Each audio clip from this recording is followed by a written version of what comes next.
Assalamualaikum warahmatullahi wabarakatuh. Perkenalkan, nama saya Dina Nila Ardej dari kelas 10 MIPA 2. Saya akan menceritakan kembali hikayat Tanjung Lesung. Alkisah, di pesisir selatan Pulau Jawa, hiduplah seorang pengembara dari Laut Selatan bernama Raden Budok. Ia adalah sosok pemuda yang tampan dan gagah perkasa. Pemuda itu selalu ditemani oleh seekor anjing dan kuda kesayangannya dimanapun dan kapanpun. Suatu ketika, Raden Budok sedang beristirahat di bawah pohon di tepi pantai karena kelelahan. Angin yang semilir pun membuatnya tertidur hingga bermimpi ia mengembara ke utara dan bertemu dengan seorang gadis yang cantik jelita. Raden Budok terpesona pada kecantikan gadis tersebut. Di dalam mimpinya, ia didekati gadis itu dan mengulurkan tangan hendak memegang tangan si gadis. Sialnya, saat tangannya hendak menyentuh tangan si gadis, sebuah ranting pohon jatuh mengenai dahinya. Dan ia pun terbangun. Aduh, ujarnya kesal sambil berdiri, lalu membanting ranting pohon yang mengenainya tadi. Kalau tidak jatuh mengenai dahiku, pasti aku masih bisa menikmati mimpi indahku bertemu dengan gadis cantik. Sejak hari itu, siapa sangka Raden Budok selalu teringat akan mimpinya. Ia hampir selalu membayangkan para cantik si gadis yang dalam mimpinya ditemui di pantai utara Jawa. Oleh karenanya, Raden Budok pun memutuskan untuk mengembara ke sana. Sebelum berangkat, ia menyiapkan perbekalan, termasuk memberi makan anjing dan kuda kesayangannya. Kita akan pergi mengembara, katanya kepada anjingnya. Kita akan mengembara jauh, bersiap-siaplah, tuturnya kepada kudanya. Begitu semua siap, ia mulai mendunggangi kudanya dan pergi menuju utara. Perjalanannya ke utara menghabiskan waktu sekitar 5 hari perjalanan. Meski sudah lama berjalan, tetapi Raden Budok belum juga turun dari kudanya untuk beristirahat, sehingga tunggangannya pun kelelahan. Sepanjang jalan ia hanya bergumam, kapan dan di mana aku bisa bertemu dengan gadis itu? Bukannya beristirahat, Raden Budok pun melanjutkan perjalanan tanpa peduli jalan terjal yang mendaki. Sesampainya ia di kampung Cimahpar, tiba-tiba kudanya roboh. Ia dan kudanya kemudian jatuh terguling-guling hingga ke lereng gunung. Di sanalah ia sempat mengistirahatkan diri, membuka bekal, dan makan dengan lahapnya. Tak lama setelahnya, ia pun langsung bangkit dan mengajak anjing dan kudanya untuk segera melanjutkan perjalanan kembali. "Ayo lekas berangkat," ucapnya. Sayang, saat hendak naik ke kudanya, ia melihat pelana sudah rusak akibat jatuh tadi.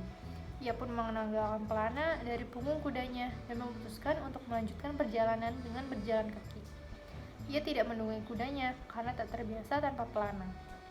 Lalu ia melanjutkan perjalanannya sampai ke pantai Cawar dan bermandi di sana. Kemudian ia mencari anjing dan kudanya untuk segera menempuh perjalanan jauh lagi. "Ayo lekas berangkat," seru Raden Budok kepada hewan-hewan kesayangannya yang sedang duduk-duduk di tepi pantai. Tetapi tak seperti sebelumnya. Kali ini anjing dan kudanya tidak segera bangkit. Kedua binatang tersebut diam saja, seolah tidak mendengar seruan tuannya. Kesal tak digubris, Raden Budok pun meninggikan suara, "Cepat berdiri, kita harus berangkat lagi." Sayangnya anjing dan kuda Raden Budok terlalu lelah untuk bangkit, apalagi melanjutkan perjalanan. Alhasil, ia pun pergi meneruskan perjalanan mencari gadis tanpa anjing dan kuda kesayangannya. "Aku harus segera menemukan gadis impianku. Kalau kalian tidak mau ikut, terpaksa kutinggalkan." Karena setelah ditinggalkan Raden Budok, kedua tunggangannya tersebut mematung hingga akhirnya berubah menjadi batu karang. Sekarang, di pantai Cawar terdapat karang yang bentuknya menyerupai anjing dan kuda. Dalam pengembarannya seorang diri, Raden Budok tak peduli rasa lelah yang menggelayutinya. Ia sudah terobsesi untuk bisa menemui gadis cantik tersebut. Di tengah jalan, tiba-tiba hujan deras turun. Lalu Raden Budok beristirahat di dalam gua sembari menanti hingga hujan reda. Namun karena tak sabar, Raden Budok melanjutkan lagi perjalanannya yang sempat tertunda. Ia menyeberangi sungai yang sangat deras alirannya karena banjir setelah hujan, dan tiba di pintu masuk sebuah kampung. Di sana ia mendengar suara lesung yang merdu. Rupanya, di sana terdapat seorang janda bernama Nyi Siti dan putrinya bernama Sri Pohaci, yang kerap menumbuk padi menggunakan lesung. Cara mereka menumbuk padi tersebut sangat unik, sehingga mengeluarkan suara yang sangat indah. Setiap hari mereka melakukannya, kecuali hari Jumat yang dianggap keramat oleh penduduk setempat. Raden Budok mencari sumber suara tersebut dan mendekatinya ke sebuah rumah. Di sana, ia mendapati sekelompok gadis yang sedang memukul-mukul lesung. Salah satunya ialah Sri Pohaci. Namun, lantaran diperhatikan pria tak dikenal, ia pun mengajak teman-temannya yang lain untuk menyudahi permainan dan pulang ke rumah masing-masing. Tak lama kemudian, Raden Budok mengetuk pintu sebuah rumah. Rumah tersebut ialah milik Nyi Siti yang ditinggalinya bersama Sri Pohaci. Ia bermaksud menumpang menginap semalam. Sampurasun, Raden Budok mengucap salam. Rampes, jawab Nyi Siti. Maaf mengganggu, bolehkah kiranya saya menginap di rumah ini? Pinta Raden Budok. Kisanak siapa? Mengapa ingin menginap di sini? Saya tidak bisa asal mengizinkan. Saya belum mengenal Kisanak. Begitu kata Nyi Siti. Raden Budok lalu memperkenalkan diri, akan tetapi Nyi Siti tak lantas langsung mengizinkan. Nyi Siti tetap menolak lantaran di rumahnya ada anak perempuan. Maaf Kisanak, saya ini janda yang tinggal dengan anak perempuan satu-satunya. Saya tidak berani menerima tamu laki-laki, tegas Nyi Siti. Kecewa dengan tanggapan si empunya rumah, Raden Budok berlalu. Ia memilih beristirahat di balai-balai bambu yang letaknya tak jauh dari rumah Nyi Siti. Di situ ia tertidur dan bermimpi melihat gadis kepujaannya. Saat ia terbangun, tak disangka hal yang mengejutkan terjadi. Sosok gadis cantik tersebut yang pernah hadir di mimpinya datang menghidangkan segelas kopi padanya. Gadis itu adalah Sri Pohaci.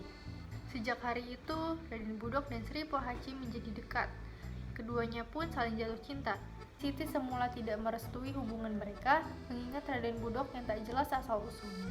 Akan tetapi, karena terlalu sayang dengan putrinya, ia pun merestui agar Sri Pohaci tidak bersedih hati.